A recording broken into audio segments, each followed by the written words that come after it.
হজরত সুলাইমান আলাইহিসসালামের জীবনী। হজরত সুলাইমান আলাইহিসসালামের পিতা হজরত দাউদ আলাইহিসসালাম।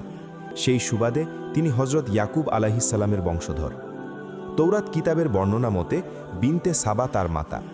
বিনতে সাবা প্রথমে আউরিয়া নামক এক সিপাহ সালারের স্ত্রী ছিল। পরে দাউদ আলাইহিসসালামের সাথে তিনি বিবাহ বন্ধনে আবদ্ধ হন। হজরত সুলাইমান আলাইহিসসালাম তার গর্ভেই জন্মলাভ করেন। কিন্তু হজরত দাউদ আলাইহিসসালামের আলোচনায় আমরা পরিষ্কারভাবে উল্লেখ করেছি যে তৌরাতে উল্লেখিত এ ঘটনার সত্যতার ওপর এর কোনো প্রমাণ নেই, বরং ইতিহাসের নিরপেক্ষতার আলোকে এসব ঘটনা মিথ্যা বলে প্রমাণিত হয়েছে। তবে ইবনে মাজা নামক বিখ্যাত হাদিস গ্রন্থে বর্ণিত আছে যে রাসূলুল্লাহ সাল্লাল্লাহু আলাইহি ওয়াসাল্লাম বলেছেন, একদা সুলাইমান বিন দাউদের মাতা তাকে উপদেশ দিয়েছিলেন যে, হে বৎস, সারা রাত নিদ্রাচ্ছন্ন থেকো না, কেননা যে ব্যক্তি রাতের অধিকাংশ সময় নিদ্রায় থাকে সে এমন একদিনে নেক আমলের ব্যাপারে মিসকিন হয়ে পড়বে যেদিন নেক আমলের দিকে সে মুখাপেক্ষী হয়ে পড়বে। পবিত্র কোরআনে কেবল এতটুকু উল্লেখ করা হয়েছে যে তিনি হজরত ইয়াকুব আলাইহিসসালামের মাধ্যমে হজরত ইব্রাহিম আলাইহিসসালামের বংশোদ্ভূত। আমি ইব্রাহিমকে ইসহাক ও ইয়াকুব প্রদান করেছি, তাদের প্রত্যেককে সৎ পথ প্রদর্শন করেছি, এবং ইব্রাহিমের পূর্বে নুহুকে হেদায়েত দিয়েছি, আর ইব্রাহিমের বংশধর হতে দাউদ ও সুলাইমানকে হেদায়েত দিয়েছি। শৈশব। আল্লাহ তাআলা হজরত সুলাইমান আলাইহিস সালামকে অসাধারণ মেধাশক্তি এবং সঠিক বিচারশক্তি প্রদান করেছিলেন, আর শৈশবকাল থেকেই তার এ সকল গুণ বিকশিত হয়েছিল। হজরত দাউদ আলাইহিস সালাম স্বীয় পুত্রের মধ্যে এ অমূল্য প্রতিভা দেখে তিনি শৈশবকাল হতেই বিভিন্ন রাজকার্য সমাধানের দায়িত্ব তার উপর অর্পণ করতেন। বিশেষ করে মোকাদ্দমার মীমাংসার সময় অবশ্যই তার নিকট হতে পরামর্শ গ্রহণ করতেন। যে ঘটনা হতে তার প্রতি হজরত দাউদ আলাইহিস সালামের দৃষ্টি আকৃষ্ট হয় তা হল, একদা দু ব্যক্তি হজরত দাউদ আলাইহিস সালামের দরবারে একটি মোকাদ্দমা দায়ের করল। একজন বলল, সে আমার দ্বীনী ভাই, কিন্তু তার ছাগল আমার ক্ষেতের ফসল খেয়ে ফেলেছে, আপনি এর সুষ্ঠু বিচার করে দিন। বিবাদীকে জিজ্ঞেস করা হলে বিবাদী বাদীর দাবির সত্যতা স্বীকার করল।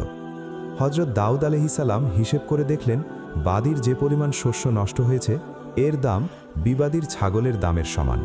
তাই তিনি মীমাংসা দিলেন যে ক্ষতিপূরণ হিসেবে বিবাদীর ছাগল বাদীকে দিয়ে দিতে হবে। তারা উভয়েই মীমাংসা মেনে নিয়ে চলে যাচ্ছিল। যখন তারা বিচারালয় ত্যাগ করে বাইরের ফটক পর্যন্ত পৌঁছল, তখন হজরত সুলাইমান আলাইহিস সালামের সাথে তাদের দেখা হয়। হজরত সুলাইমান আলাইহিস সালাম তাদের কাছে মুকাদ্দমার ফয়সালা জানতে চাইলেন। তারা মীমাংসা সম্পর্কে তাকে অবগত করালো। তখন তিনি বলেন, এ ফয়সালাটি আমি করলে বিচার অন্যরকম হতো। অতঃপর তিনি বাদী বিবাদী দুজনকে সাথে নিয়ে নিজেই হজরত দাউদ আলাইহিস সালামের কাছে উপস্থিত হলেন এবং বলেন, এ ফয়সালাটি এমনও হতে পারে যে ছাগলের মালিক ততদিন পর্যন্ত ছাগল জমির মালিকের কাছে রেখে দিবে যতদিন পর্যন্ত শস্যক্ষেত এ অবস্থায় না পৌঁছে যে অবস্থায় শস্য খাওয়ার পূর্বে ছিল, আর এ সময়ের মধ্যে জমির মালিক ছাগল হতে দুগ্ধ পান করবে, আর ছাগল কোনো বাচ্চা দিলে তাও জমির মালিক পাবে। হজরত দাউদ আলাইহিস সালাম হজরত সুলাইমান আলাইহিস সালামের মীমাংসাটি স্বীয় মীমাংসা অপেক্ষা অধিক পছন্দ করেন। এরপর হতে পুত্রের সূক্ষ্ম বুদ্ধি ও সূক্ষ্ম বিচার ক্ষমতার প্রতি পিতার দৃষ্টি আকৃষ্ট হয়। নবুয়তের স্থলাভিষিক্ত। ইতিহাসবেত্তারা লিখেন যে হজরত সুলাইমান আলাইহিসসালাম প্রাপ্তবয়স্ক হওয়ার পর হজরত দাউদ আলাইহিসসালাম ইন্তেকাল করেন।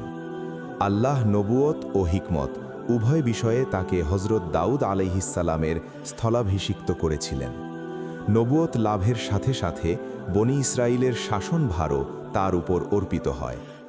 পবিত্র কুরআনে উল্লেখ করা হয়েছে, অর্থ, এবং সুলাইমান দাউদের উত্তরাধিকারী হলেন। সূরা নমল। তাফসিরে ইবনে কাসিরে উক্ত আয়াতের ব্যাখ্যায় বলা হয়েছে যে হজরত সুলাইমান আলাইহিসসালাম পিতার নবুয়তের উত্তরাধিকারী হয়েছিলেন, কিন্তু ধন সম্পদের উত্তরাধিকারী হননি। হাদিসে বর্ণিত হয়েছে যে রাসূলুল্লাহ সাল্লাল্লাহু আলাইহি ওয়াসাল্লাম বলেন, আমাদের অর্থাৎ নবীদের ধন সম্পদের উত্তরাধিকারিত্বের প্রচলন থাকে না, বরং যে সমস্ত ধন সম্পদ আমরা ছেড়ে যাই তা সদকা হয়ে যায়। এ হাদিস হতে সুস্পষ্টভাবে বোঝা যায় যে নবীদের ইন্তেকালের পর তাদের পরিত্যক্ত সম্পদের উত্তরাধিকারী থাকে না, বরং এ সমস্ত সম্পদ সদকা হয়ে যায়। মূলত নবী রাসূলরাই চান না যে ইহলৌকিক ধন সম্পদের ন্যায় এমন নিকৃষ্ট জিনিসের উত্তরাধিকারিত্ব তাদের থেকে জারি হোক, কেননা তাদের জীবনের মুখ্য উদ্দেশ্যই হল আল্লাহর পথে মানুষকে আহ্বান করা, আল্লাহর সাথে মানুষের সুদৃঢ় সম্পর্ক গড়ে দেয়া। তাই তাদের থেকে কেউ নবুয়তের ইলম ছাড়া অন্য কিছুর উত্তরাধিকারী হোক, তা তাদের প্রকৃতিগত চাহিদার সাথে সামঞ্জস্যপূর্ণ নয়। তারাও মানুষ, সুতরাং মানবিক চাহিদা পূরণার্থে ধন সম্পদের আকৃতিতে জাগতিক জীবনে যা কিছু গ্রহণ করার প্রয়োজন হতো, ইন্তেকালের পর তা ফকির মিসকিনের হক হয়ে যাওয়াই সঠিক। তাদের বংশধরদের প্রাপ্য হওয়া উচিত নয়। হজরত সুলাইমান আলাইহিসসালামের বৈশিষ্ট্যসমূহ। যে সমস্ত নবীদের জীবনাচারিত নির্ভুলভাবে ইতিহাসবেত্তাদের লেখনীতে বর্ণিত হয়েছে, তা হতে এবং কুরআনের কোনো কোনো আয়াত হতে সুস্পষ্টভাবে বোঝা যায় যে আল্লাহ পাক যে সকল মহান ব্যক্তিত্বের উপর নবুয়তের দায়িত্ব অর্পণ করেছেন এবং তাদেরকে এ সম্মানে ভূষিত করেছেন, তারা যখন পরিপক্ক বিবেক সম্পন্ন হয়েছেন, তখনই তাদের উপর এ গুরু দায়িত্ব অর্পণ করা হয়েছে, যাতে বাহ্যিক দৃষ্টিতে হলেও জীবনের এমন এক পর্যায়ে উপনীত হয় যে পর্যায়ে পৌঁছলে মানুষের বিবেক ও অভিজ্ঞতায় দৃঢ়তা সৃষ্টি হয় এবং তার চিন্তা শক্তি ও আমলী শক্তি মজবুত হয়। হজরত সুলাইমান আলাইহিসসালামের বেলায়ও এ দিকটি বিবেচিত হয়েছে। পবিত্র কুরআনে ইরশাদ হয়েছে, অর্থ, নিশ্চয়ই আমি, হে মুহাম্মদ, আপনার প্রতি পাঠিয়েছি যেমন পাঠিয়েছি নূহের ও তার পরবর্তী নবীদের প্রতি, এবং ইব্রাহিম, ইসমাইল, ইসহাক, ইয়াকুব, তার বংশধর ঈসা, আইয়ুব, ইউনুস, হারুন ও সুলাইমানের প্রতিও ওহী প্রেরণ করেছি। সূরা নিসা। পাখির কথা বুঝার শক্তি। আল্লাহ হজরত দাউদ আলাইহিসসালাম ও তদীয় পুত্র হজরত সুলাইমান আলাইহিসসালাম উভয়কে এ বৈশিষ্ট্য দান করেছিলেন যে তারা যেমন মানুষের কথা বুঝতেন, তেমনি বুঝতেন পাখির কথাও।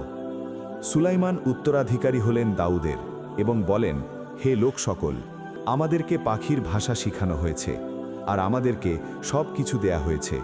নিঃসন্দেহে এটা আল্লাহ পাকের প্রকাশ্য অনুগ্রহ। সূরা নমল, আয়াত 16।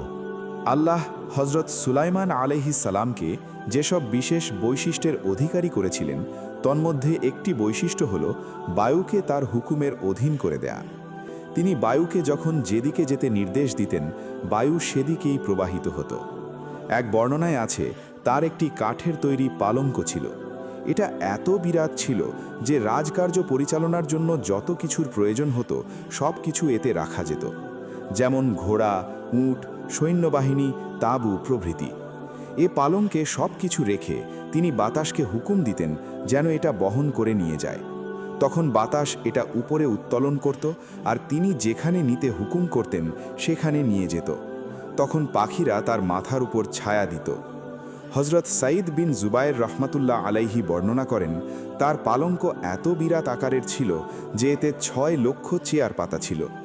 মুমিন লোকেরা তার আশেপাশে বসত আর তাদের পিছনে মুমিন জিনরা বসত। এক বর্ণনায় আছে, হজরত সুলাইমান আলাইহিসসালাম যখন বাতাসকে হুকুম দিতেন, তখন বাতাস জমে সুদৃঢ় পর্বতের ন্যায় হয়ে যেত। তখন বাতাসকে হুকুম করতেন তার পালঙ্ক শূন্যে উত্তোলন করিবার জন্য। বায়ু সুলাইমান আলাইহিসসালামের নির্দেশ মতো পালঙ্ক শূন্যে উত্তোলন করলে তিনি স্বীয় অশ্ব আনায়নের নির্দেশ দিতেন। তার অশ্ব ছিল ডানা বিশিষ্ট। অশ্বে চড়ে তিনি পালঙ্কে আরোহণ করতেন। অনন্তর বাতাসকে পুনরায় নির্দেশ করতেন। বাতাস পালঙ্ক উপরের দিকে উত্তোলন করে আসমানের কাছাকাছি নিয়ে যেত। তিনি আল্লাহ তাআলার শুকরিয়া আদায়ের উদ্দেশ্যে ডানে বামে দৃষ্টি ফিরাতেন আর মনে মনে ভাবতেন, তিনি যে পালঙ্কে আরোহণ করে আছেন তা এত বিরাট আকৃতি বিশিষ্ট হওয়া সত্ত্বেও আল্লাহর সৃষ্ট বিশ্বের তুলনায় এটা কত ক্ষুদ্র। অনন্তর যেখানে অবতরণ করতে চাইতেন, বায়ু সেখানে পালঙ্কটি রেখে দিত। হজরত হাসান বসরিরা হতে বর্ণিত, হাওয়া হজরত সুলাইমান আলাইহিসসালামের অধীনস্থ হয়ে যাওয়া তার মোজেজা। আল্লাহ তার এক আমলের পুরস্কার হিসেবে তাকে এ মোজেজা প্রদান করেছিলেন। একদা তিনি জিহাদের জন্য পালিত ঘোড়াসমূহের দেখাশোনার কার্যে এত গভীরভাবে লিপ্ত হয়ে পড়েছিলেন যে তার আসরের নামাজ কাজা হয়ে গিয়েছিল। ঘোড়া দেখাশোনার কারণেই তার মধ্যে এ গাফলতি এসেছিল বিধায় তিনি ঘোড়াগুলো কোরবানি করে ফেললেন, যাতে গাফলতির কাফফারা হয়ে যায়। তার শরীয়তে ঘোড়া কোরবানি দুরুস্ত ছিল। অশ্বগুলো সরকারি ছিল না, বরং তার নিজস্ব সম্পত্তি ছিল।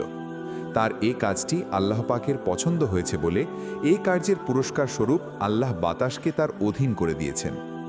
এক বর্ণনায় আছে যে তিনি বাতাসের সাহায্যে সকাল সন্ধ্যায় 2 মাসের পথ ভ্রমণ করতেন। তিনি সকালে বাইতুল মাকদাস হতে যাত্রা করতেন আর দুপুরে ইস্তাখার নামক স্থানে পৌঁছে বিশ্রাম করতেন। সেখানে দ্বিপ্রহরের আহারের পর জোহরের নামাজের পরে সেখান থেকে রওনা হতেন আর রাতে কাবুল পর্যন্ত পৌঁছতেন। বাইতুল মাকদাস ও ইস্তাখারের মধ্যে যে দূরত্ব তা অতিক্রম করতে একটি তেজস্বী অশ্বের 1 মাস সময় লাগত। অনুরূপভাবেই ইস্তাখার হতে কাবুলও সমদূরত্বে অবস্থিত। পবিত্র কোরআনে ইরশাদ হয়েছে, আমি প্রবর বাতাসকে সুলাইমানের অনুগত করেছিলাম।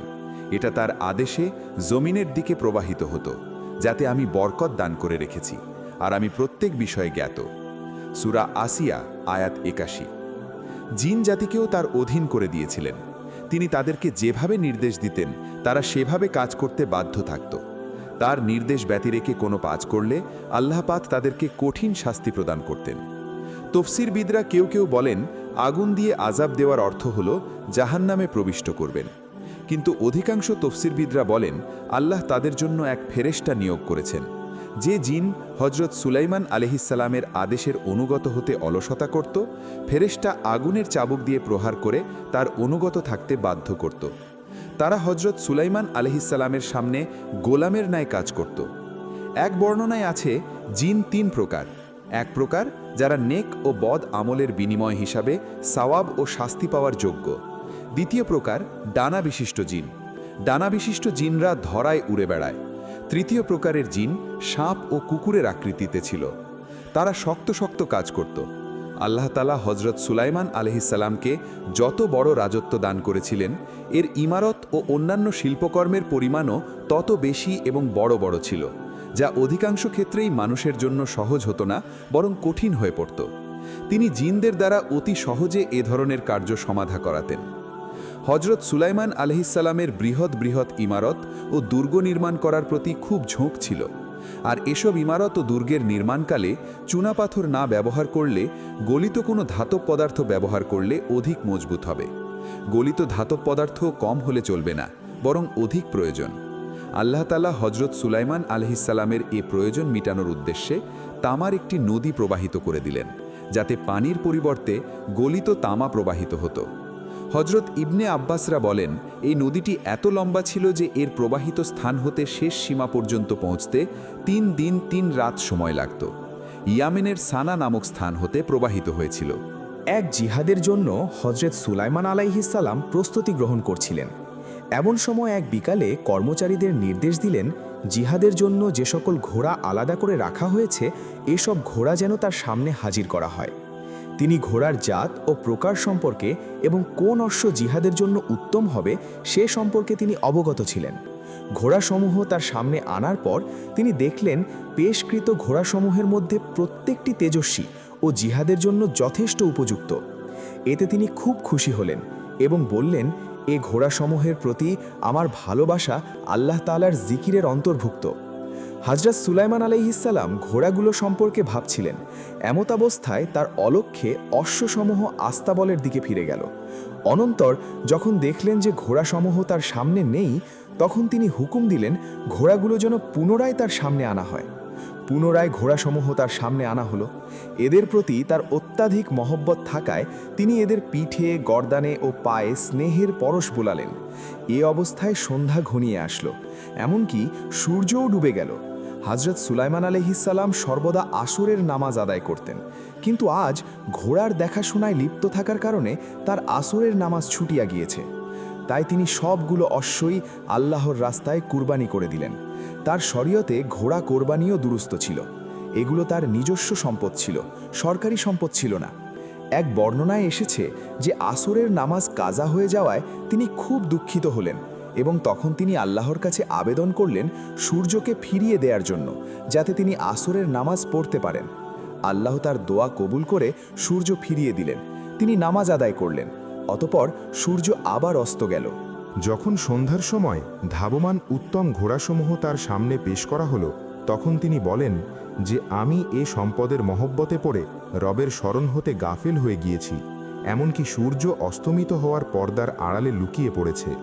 অতঃপর তিনি বলেন, এ ঘোড়াগুলো পুনরায় আমার সামনে নিয়ে আস।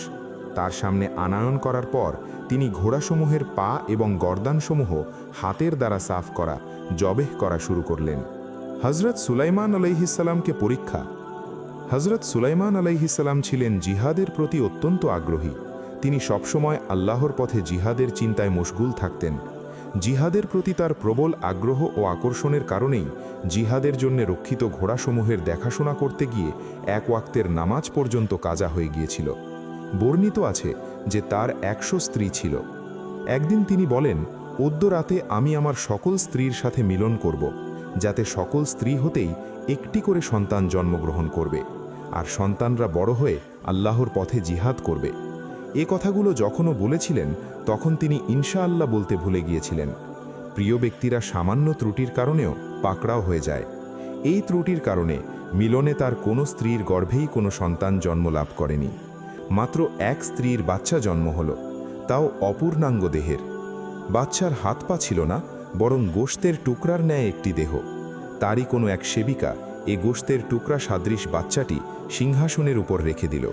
তিনি অপূর্ণ দেহের বাচ্চাটি দেখে সাথে সাথে বুঝতে পারলেন যে বাচ্চার এই অবস্থা হওয়ার কারণ হল ইনশাআল্লাহ না বলা। তৎক্ষণাৎ তিনি স্বীয় অপরাধের ক্ষমা প্রার্থনা করে স্বীয় প্রভুর কাছে আত্মসমর্পণ করে কান্নাকাটি করলেন। আর নিশ্চয়ই আমি সুলাইমানকে পরীক্ষা করেছি এবং তার সিংহাসনে একটি দেহ ঢেলে দিয়েছি। অতঃপর তিনি স্বীয় প্রভুর দিকে ঝুঁকে পড়লেন। বাইতুল মুকাদ্দাস নির্মাণ। হজরত আবুজার গিফারি থেকে বর্ণিত, হজরত ইব্রাহিম আলাইসাল্লাম মসজিদে হারামের ভিত্তিপ্রস্তর যেভাবে স্থাপন করেছিলেন এবং তা মক্কা শরীফের কারণেই সেখানে গড়ে ওঠে, তদ্রূপ হজরত ইয়াকুব আলাইসাল্লামও বাইতুল মুকাদ্দাস মসজিদের ভিত্তিপ্রস্তর স্থাপন করেন। আর বাইতুল মুকাদ্দাসের নিমিত্তেই পরবর্তীতে সেখানে জনবসতি গড়ে ওঠে।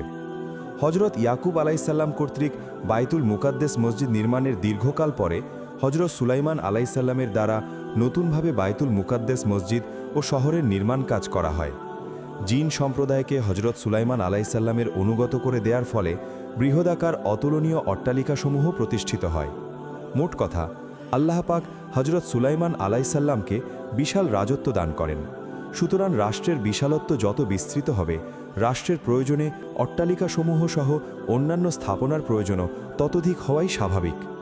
মহান আল্লাহ জিনদেরকে হজরত সুলাইমান আলাইসাল্লামের অনুগত করে একদিকে যেমন তার নবুয়তের সত্যতার পক্ষে মোজেজা সাব্যস্ত করেছেন, অন্যদিকে তেমনি তাদের মাধ্যমে বৃহৎ বৃহৎ ইমারতরাজির নির্মাণ কাজ সম্পন্ন করাচ্ছেন। অন্যথা মানুষ দিয়ে এ কাজ করান সম্ভব হতো না।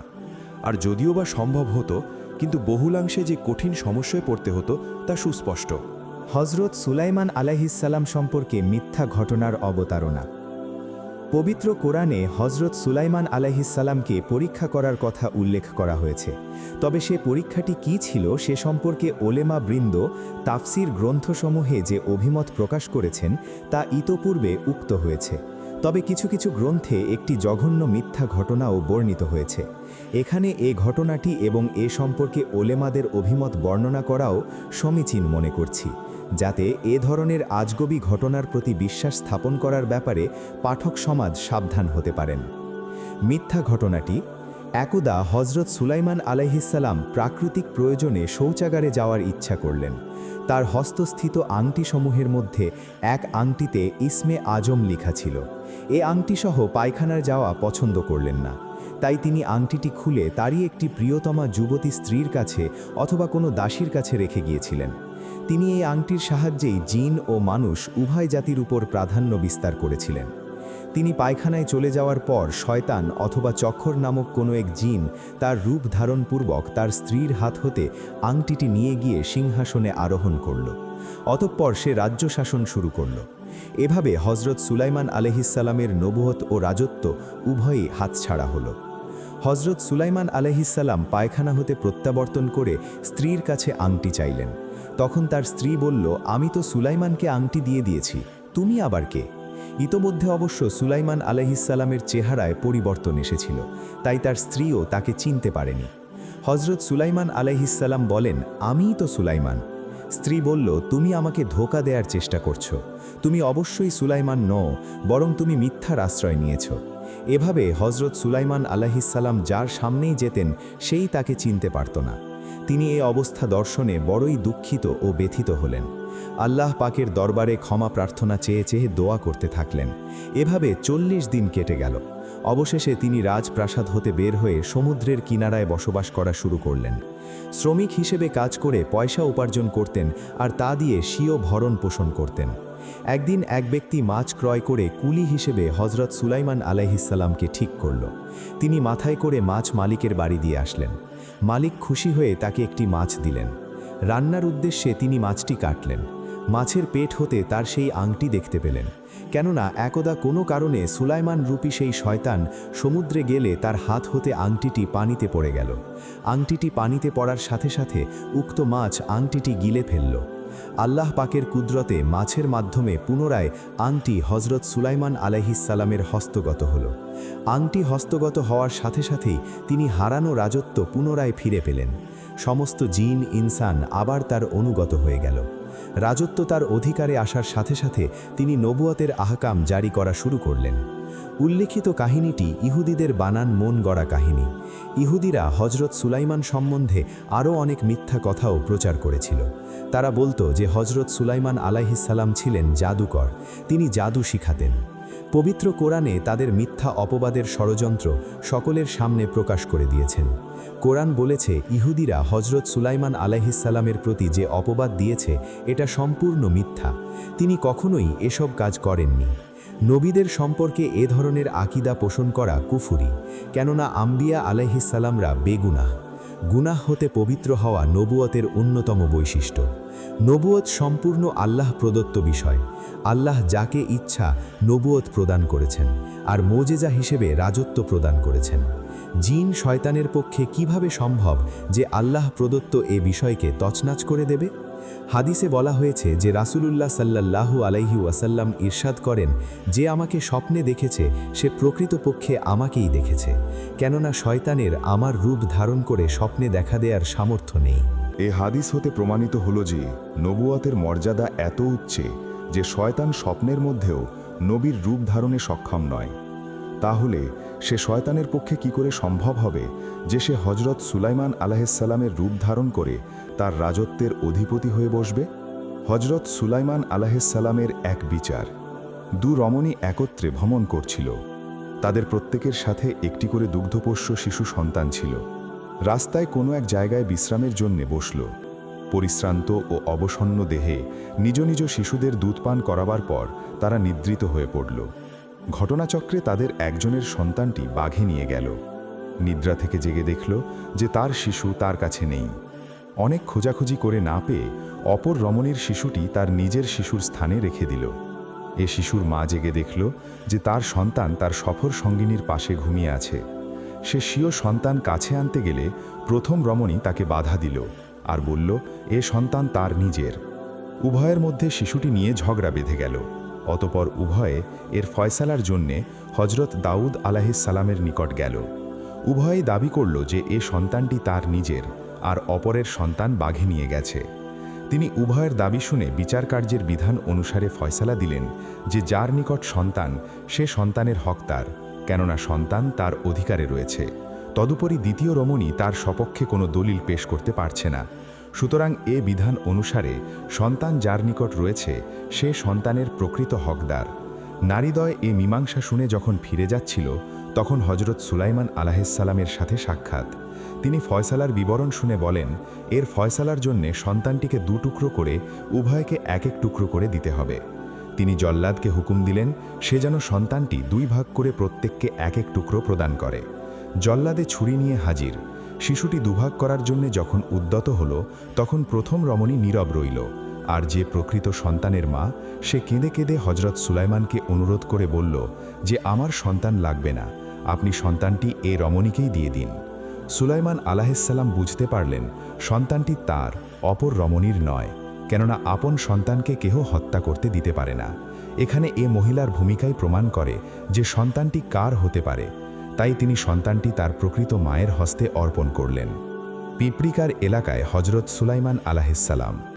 একদিন হজরত সুলাইমান আলাইহিসসালাম তার সৈন্য সামন্তের বিরাট এক বাহিনী সহ কোনো এক স্থানে ভ্রমণে বের হলেন। তারে বহরে প্রত্যেক মাখলুকের জন্যে তাদের মর্যাদা অনুযায়ী স্থান নির্ধারিত ছিল। কোনো এক শ্রেণী নির্ধারিত স্থানে সারিবদ্ধ হওয়া ছাড়া আগে পিছে হওয়ার সাহস পেত না। সুশৃঙ্খল বিরাট সেনাবাহিনী সহ হজরত সুলাইমান আলাইহিসসালাম চলেছেন। চলতে চলতে এক গ্রাম্য এলাকায় এসে পৌঁছলেন। সেখানে অসংখ্য পিঁপড়া বসবাস করত।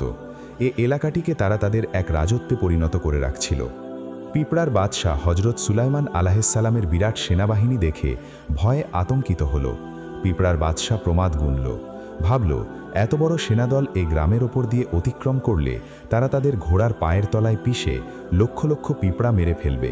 তাই সে তার অধীনস্থ স্বজাতি ভাইদেরকে আসন্ন ধ্বংসের হাত হতে বাঁচাবার উদ্দেশ্যে তাদেরকে লক্ষ্য করে বলতে লাগল যে, হে পিঁপড়ার দল, তোমাদের সম্মুখে বিরাট এক বিপদ উপস্থিত। হজরত সুলাইমান আলাইহিসসালাম তার বিরাট বাহিনী সহ এদিকে আসছেন। তিনি এখন এ গ্রামের মাঝখান দিয়ে অতিক্রম করবেন। কাজেই তোমরা নিজ নিজ গর্তে ঢুকে পড়ো, অন্যথায় তোমাদের জীবন রক্ষা করা মুশকিল হয়ে পড়বে। তারা যখন এ স্থান দিয়ে যাবে তখন তাদের ঘোড়ায় পদাঘাতে তোমরা পিষে যাবে। সুতরাং আত্মরক্ষা করার একমাত্র পথ হচ্ছে তড়িৎ গর্তে প্রবেশ করা। সুলাইমান আলাইহিসসালামের সামনে সৈন্যবাহিনী রূপে জিন, ইনসান এবং পক্ষীকুলকে সমবেত করা হয়েছিল। এরা পর্যায়ক্রমে আগে পিছে চলছিল।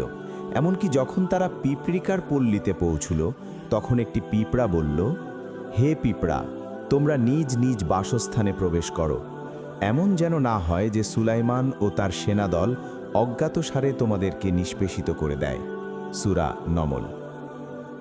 তাফসীরবিদরা বলেন, পিঁপড়াটির অগাধ বিশ্বাস ছিল যে কোনো নবী স্বেচ্ছায় কারোর উপর জুলুম করেন না। তাই সে তার জাতিকে হুঁশিয়ার করার সময় বলেছিল যে হয়তোবা তারা অজ্ঞাতসারে তোমাদেরকে পিষে মারবে। হজরত সুলাইমান আলাইহিসসালাম পিঁপড়ার কথা শুনতে পেলেন, আর তার কথা শুনে তিনি মুচকি হাসলেন। তিনি বড়ই আশ্বস্ত হলেন যে তার প্রতি পিঁপড়ার বিশ্বাস রয়েছে যে তিনি ইচ্ছাকৃতভাবে কারোর প্রতি জুলুম করবেন না। পবিত্র কুরআনে ইরশাদ হয়েছে, ফাতাবাসসামা সোয়াহেকাম মিন কাউলিহা। সুলাইমান আলাইহিসসালাম ওর কথা শুনে মুচকি হাসলেন। নমল। কিন্তু হজরত সুলাইমান আলাইহিসসালাম এতে খুবই আনন্দিত হলেন যে আল্লাহ তাআলা তাকে পিঁপড়ার কথা বুঝবার ক্ষমতা দিয়েছেন। জীব জানোয়ারের কথা বুঝতে পারা, বিশেষ করে পিঁপড়ার ন্যায় এত ক্ষুদ্র প্রাণীর কথা বুঝতে পারা আল্লাহ তাআলার তরফ থেকে অনেক বড় নিয়ামত। এ নিয়ামতের কথা স্মরণের সাথে সাথে তার অন্যান্য নিয়ামতের কথাও স্মরণ হল। নিয়ামতের স্মরণ করতে করতে নিয়ামত দাতা মহান রবের প্রতি ঝুঁকে পড়লেন। হে রব, আমি যাতে আমার ও আমার পিতামাতার প্রতি আপনার প্রদত্ত নিয়ামতের শুকরিয়া আদায় করতে পারি, আমাকে সে তাওফিক দান করুন এবং এমন নেক আমল করতে পারি যার প্রতি আপনি সন্তুষ্ট থাকেন, আর আমাকে আপনি স্বীয় অনুগ্রহের দ্বারা আপনার নেক বান্দাদের অন্তর্ভুক্ত করুন। নমল। কোনো বর্ণনায় পাওয়া যায় হজরত সুলাইমান আলাইহিসসালামের সময় একবার বৃষ্টি বর্ষণ বন্ধ হয়ে গিয়েছিল। অনাবৃষ্টির কারণে ফসল উৎপাদন হ্রাস পেল, ফলে দেশে দুর্ভিক্ষ দেখা দিল। হজরত সুলাইমান আলাইহিসসালাম আল্লাহর দরবারে বৃষ্টির জন্য প্রার্থনা করতে স্বীয় উম্মতদেরকে নিয়ে মাঠে বের হয়ে আসলেন। পথিমধ্যে দেখতে পেলেন যে একটি পিঁপড়া সম্মুখের পদদ্বয় আসমানের দিকে উঠিয়ে আল্লাহর দরবারে দোয়া করছে, হে আমাদের রব, আমরাও আপনার অন্যান্য সৃষ্টির ন্যায় আপনার সৃষ্টি, আমরাও আপনার অনুগ্রহের মুখাপেক্ষী, বৃষ্টি বন্ধ করে আমাদেরকে ধ্বংস করে দিবেন না। হজরত সুলাইমান আলাইহিসসালাম পিঁপড়ার দোয়া শুনে অবাক হয়ে রইলেন। অনন্তর স্বীয় সম্প্রদায়কে লক্ষ্য করে বলেন, চলো, ফেরত চলো।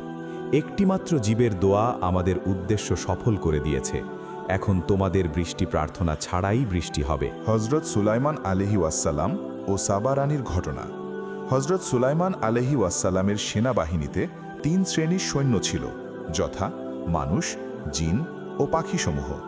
হজরত সুলাইমান আলাইহি ওয়াসসালাম যখন স্বীয় তখ্তে আরোহণ করে সফরে বের হতেন, তখন পাখিসমূহ উপরে থেকে আকাশের মেঘের ন্যায় ছায়া দিত।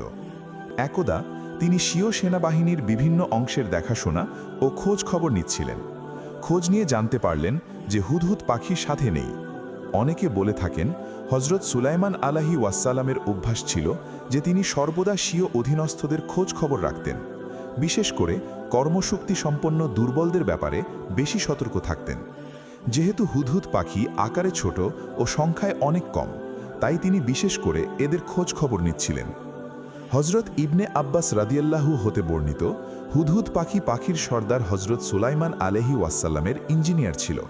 তিনি কোনো প্রান্তরে গেলে যদি সেখানে পানির প্রয়োজন হতো অথচ পানির কোনো ব্যবস্থা থাকতো না, তখন মাটি খুঁড়ে খুঁড়ে পানি বের করার প্রয়োজন দেখা দিত।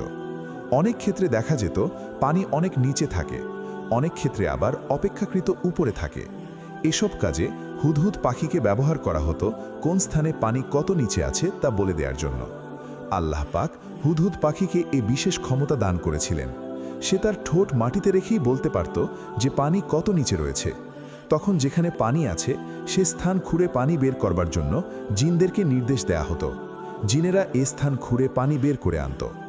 একদিন হজরত সুলাইমান আলাইহি ওয়াসাল্লাম কোনো এক ময়দানে গিয়েছিলেন। সেখানে পানির খোঁজ নেয়ার জন্য হুদহুদকে খোঁজ করেও পেলেন না। তিনি এতে মনক্ষুণ্ণ হলেন। দরকারের সময় হুদহুদকে পাওয়া গেল না। কিন্তু হঠাৎ করেই তার মনে হলো যে সম্ভবত তার নিজের কোনো ত্রুটির জন্য হুদহুদ পাখি এখানে অনুপস্থিত রয়েছে। হুদহুদ বা অন্যান্য সকল পাখি তার অধীনস্থ হওয়া আল্লাহর বড় নেয়ামত। তার সন্দেহ হলো যে হয়তোবা তার দ্বারা এ নেয়ামতের কদর হয়নি, আর এজন্যই হুদহুদ উপস্থিত হয়নি। হজরত সুলাইমান আলাইহিসসালাম অনন্তর স্বীয় কর্মে মনোনিবেশ করলেন। কিছুক্ষণ পরেই হুদহুদ তার সামনে হাজির। হুদহুদ বুঝতে পারল হজরত সুলাইমান আলাইহিসসালাম তার প্রতি অসন্তুষ্ট। কাজেই তার অসন্তুষ্টি দূর ও তাকে খুশি করার জন্য তার অনুপস্থিতির কারণ খুব ঘটা করে বর্ণনা করতে হবে। আরবের দক্ষিণে ইয়ামেনে অবস্থিত ইয়ামেনের পূর্বে এক বিরাট এলাকার নাম সাবা। সাবার রাজধানী মাআরেব নামক স্থান ছিল। পরে এর পরিধি বিস্তার লাভ করে বর্তমান হাজরামাউত এমনকি আফ্রিকার কিছু অংশ পর্যন্ত বিস্তার লাভ করে। এটা কহতানি সম্প্রদায়ের একটি শাখা। এই সম্প্রদায় আবদে শামসের সম্প্রদায় নামে খ্যাত। সাবা তার উপাধি। তার নামানুসারেই এ বংশের নামকরণ করা হয় সাবা। হজরত ইবনে আব্বাস রাদিয়াল্লাহু হতে বর্ণিত, এক ব্যক্তি রসুলুল্লাহ সাল্লাল্লাহু আলাইহির কাছে জিজ্ঞেস করল, কুরআনে যে সাবা নাম উল্লেখ করা হয়েছে তা কি পুরুষের নাম না নারীর নাম? রসুলুল্লাহ সাল্লাল্লাহু আলাইহি বলেন, তা পুরুষের নাম। তার 10টি পুত্র ছিল। তন্মধ্যে 6 পুত্র ইয়ামেনে বসবাস করত, আর অবশিষ্ট 4 পুত্র সিরিয়া চলে গিয়েছিল। হজরত সুলাইমান আলাইহিসসালামের যুগে সাবা সম্প্রদায়ের শাসনকর্তা ছিল এক রমণী। তার নাম বিলকিস। তার পিতার নাম ছিল সারাজিল। কোনো কোনো বর্ণনায় আছে বিলকিসের মাতা ছিল পরী। তার মাতার নাম মলামা বিনতে শাইচান। তার দাদার নাম ছিল হুদহুদ। হুদহুদ ইয়ামেনের প্রতাপশালী বাদশাহ ছিল। তার ছিল 4 পুত্র। তাদের প্রত্যেকেই বাদশাহ ছিল। বিলকিসের পিতা পরী বিবাহ করার বিভিন্ন কারণের মধ্যে একটি কারণ হল তার পিতা রাজ্য লাভের পর অত্যন্ত অহংকারী হয়ে পড়েছিল। সে বলতো তার সমকক্ষ বংশমর্যাদা বা অন্যান্য দিক দিয়ে কেহ নেই। সুতরাং সে যে বংশেই বিবাহ করুক না কেন তার সমকক্ষতা রক্ষা হবে না। কাজেই এমন কোনো নারী নেই যাকে সে বিবাহ করতে পারে। অবশেষে সে এক জিন রমণীকে বিবাহ করে, আর বিলকিস তারই গর্ভে জন্মলাভ করে। তৎকালে সাবার অধিবাসীরা সূর্যের উপাসনা করত। ধর্মীয় দিক থেকে তারা ছিল অগ্নিপূজক। চন্দ্র, সূর্য, নক্ষত্র প্রভৃতির পূজায় লিপ্ত ছিল। হুদহুদ হজরত সুলাইমান আলাইহিসসালামের সামনে বিলকিসের সম্প্রদায়ের ও তার রাজকার্য পরিচালনার এক বিশদ বর্ণনা পেশ করল। আমি দেখে এসেছি যে এক নারী তাদের উপর রাজত্ব করছে, আর এ নারীকে রাজত্ব করার সর্বপ্রকার উপকরণ প্রদান করা হয়েছে। তার একটি বিরাটাকায় সিংহাসন রয়েছে। আমি সে রমণীকে এবং তার সম্প্রদায়কে দেখেছি যে তারা আল্লাহকে বাদ দিয়ে সূর্যকে সিজদা করছে। ইবলিস তাদের এই কুফরি কাজকে তাদের সামনে সুশোভিত করে দেখিয়েছে। তাদেরকে মৃত্যু পথ হতে ফিরিয়ে রাখছে। এজন্য তারা সত্য পথে চলছে না। সূরা নামল আয়াত 23 থেকে 24। হজরত ইবনে আব্বাস রাদিয়াল্লাহু এর এক বর্ণনায় আছে যে রানী বিলকিসের সিংহাসনটি ছিল 80 হাত লম্বা, 40 হাত প্রশস্ত এবং 30 হাত উচ্চ। এটা লাল ইয়াকুত, সবুজ জবরজদ্দ পাথর এবং মতি দিয়ে তৈরি। সিংহাসনের পায়াগুলো মতি আর হীরা মণিমাণিক্য দিয়ে তৈরি ছিল। রেশমের পর্দার মধ্যে এ সিংহাসনটি একের পর এক 7টি তালাবদ্ধ বড় বড় প্রাসাদের ভিতর সংরক্ষিত ছিল। 600 নারী তার পরিচর্যায় নিয়োজিত থাকত। হজরত সুলাইমান আলাইহিসসালাম হুদহুদের কাছে সাবা রাজ্যের ঘটনা শুনতে পেয়ে বুঝতে পারলেন যে হুদহুদ তার উপস্থিত না থাকার কারণ বর্ণনা করে নিজকে সাজা হতে বাঁচাবার চেষ্টা করছে। অনন্তর তিনি এ দৃষ্টিকোণ থেকে বিষয়টি বিবেচনা করলেন, যদি তার সংবাদ সত্য হয়ে থাকে তবে তো সে ভালো কাজই করেছে। কাফের এক সম্প্রদায়ের সংবাদ তার কাছে এনে দিয়েছে। যদি এ কওমের সংবাদ তার কাছে না আসতো তবে এত বড় জাতি কুফরির মধ্যেই থেকে যেত, এমনকি তাদের কাছে দাওয়াত পৌঁছানোর দায়িত্ব পর্যন্ত পালিত হতো না, কেননা তিনি তো এ সম্পর্কে বেখবরই থেকে যেতেন। তবে হুদহুদের খবর সত্য হলে তা কাজটি ভালো হয়েছে, আর মিথ্যা বলে থাকলে তার বিচার হওয়াই বাঞ্ছনীয়। তাই তিনি একে ধমকের স্বরে বলেন, আমি শীঘ্রই তোমার কথার সত্যতা পরীক্ষা করে দেখছি। এ বলে তিনি একটি পত্র লিখলেন। পত্রে বিলকিস ও তার সম্প্রদায়ের লোকদেরকে ইসলামের দাওয়াত দিলেন। পত্রটি হুদহুদকে প্রদান করে বলেন, এ পত্র নিয়ে সাবা সম্প্রদায়ের শাসকের কাছে চলে যাও। পত্রটি তার কাছে পৌঁছে দিয়ে একটু দূরে দাঁড়িয়ে লক্ষ্য করবে যে তারা এ সম্পর্কে কী সিদ্ধান্ত নেয়।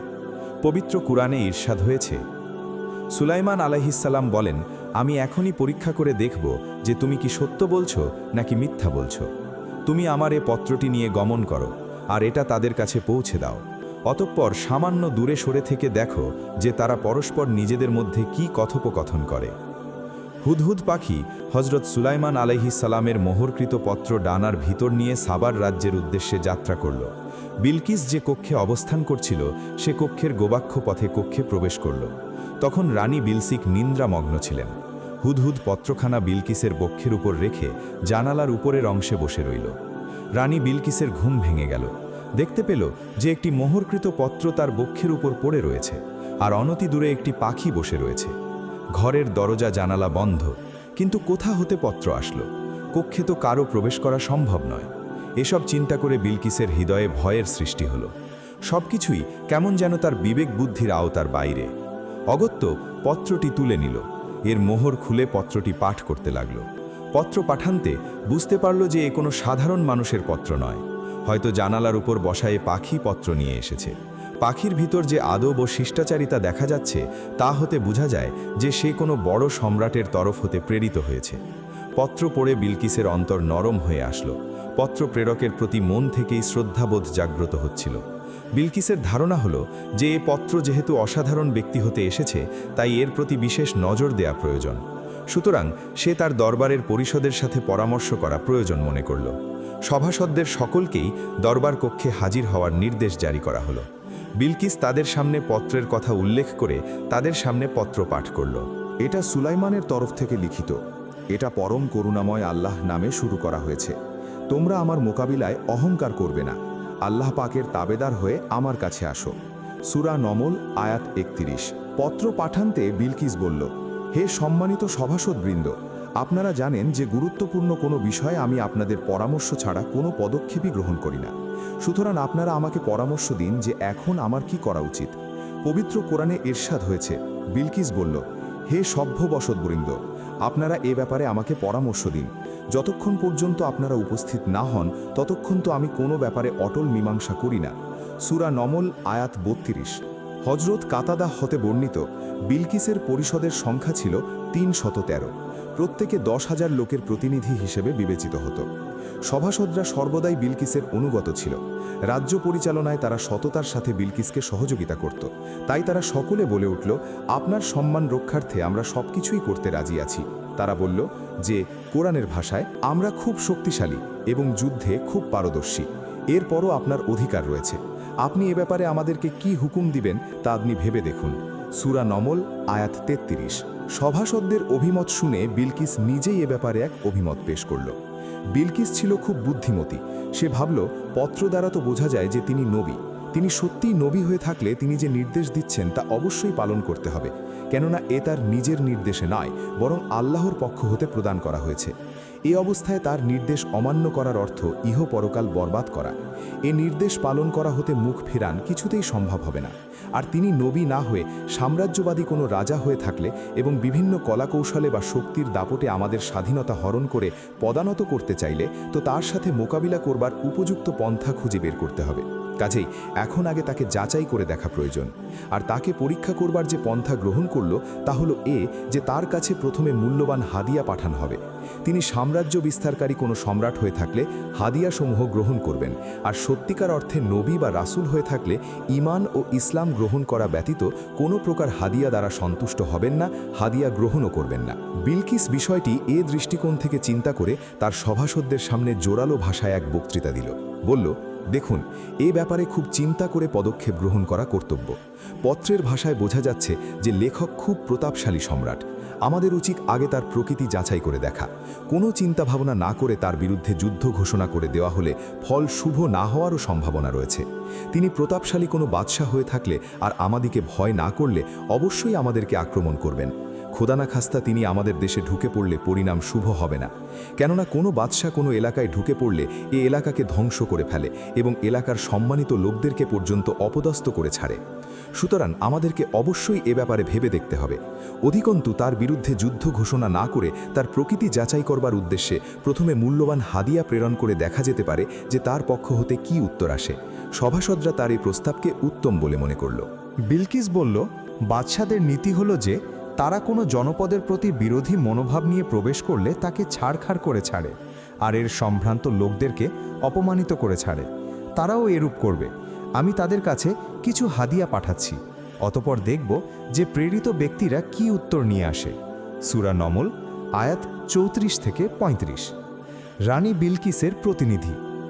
পরিষদের মতামত গ্রহণের পর রানী বিলকিস কয়েকজন প্রতিনিধি মনোনীত করল, আর তাদেরকে সুলাইমান আলাইহিসসালামের দরবারে উপস্থিত হয়ে রাজকীয় সম্মান বজায় রেখে হাদিয়া পেশ করার জন্য বিশেষভাবে প্রশিক্ষণ দিয়ে তোলা হলো। অতপর হাদিয়া স্বরূপ স্বর্ণের কয়েকটি ইট, কিছু হীরা, মণিমাণিক্য, 100 গোলাম আর 100 দাসী তাদের সাথে পাঠানো হলো, কিন্তু নারীদেরকে পুরুষ বেশে আর পুরুষদেরকে নারী বেশে প্রেরণ করা হলো। তাদের সাথে একটি পত্রও পাঠালো যাতে হজরত সুলাইমান আলাইহিসসালামকে পরীক্ষার নিমিত্তে কিছু প্রশ্নও সন্নিবেশিত করা হয়েছে। এসব কিছুর মাধ্যমে হজরত সুলাইমান আলাইহিসসালামকে পরীক্ষা করাই একমাত্র উদ্দেশ্য। বিলকিসের প্রেরিত প্রতিনিধিদের হজরত সুলাইমান আলাইহিসসালামের দরবারে পৌঁছার পূর্বেই তার প্রেরিত হাদিয়ার বিবরণ আল্লাহ তাআলা ওহির মাধ্যমে তাকে জানিয়ে দিলেন।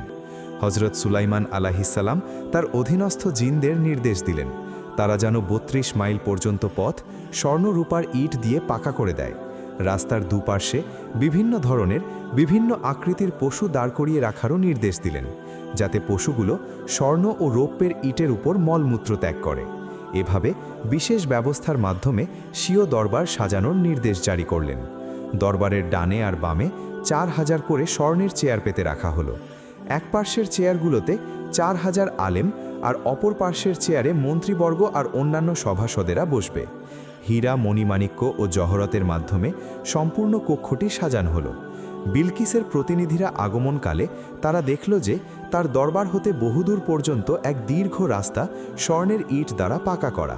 তদুপরি স্বর্ণের ইটের উপর পশুরা মলমূত্র ত্যাগ করেছে, তখন তারা নিজেদের আনিত হাদিয়াকে নগণ্য মনে করে লজ্জিত হয়ে পড়ল। কোনো কোনো বর্ণনায় আছে যে তারা স্বর্ণের ইটগুলো ফেলে দিয়েছিল। এভাবে তারা যতই দরবারের দিকে এগিয়ে আসছিল ততই এমন এমন সব বিষয় তাদের দৃষ্টিতে আবদ্ধ ছিল যা তাদেরকে বিস্ময়াভিভূত করে তুলছিল।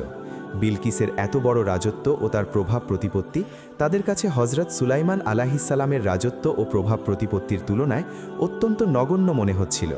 নিজেরা মহাসম্রাজ্ঞী বিলকিসের তরফ থেকে প্রেরিত হওয়ার কারণে যে আত্মগর্ভে গর্বিত ছিল তা এখন ভুলুণ্ঠিত হয়ে গেল। অবশেষে তারা যখন হজরত সুলাইমান আলাইহিসসালামের দরবারে হাজির হলো, তখন তিনি তাদেরকে হাসি মুখে গ্রহণ করলেন এবং মেহমান হিসাবে তাদের খুবই সম্মান আর ইজ্জত করলেন। বিলকিসের প্রতিনিধিরা তার পত্র সুলাইমান আলাইহিসসালামের হাতে সমর্পণ করল। এতে যেসব প্রশ্ন ছিল তিনি সেসব প্রশ্নের জবাব দিলেন।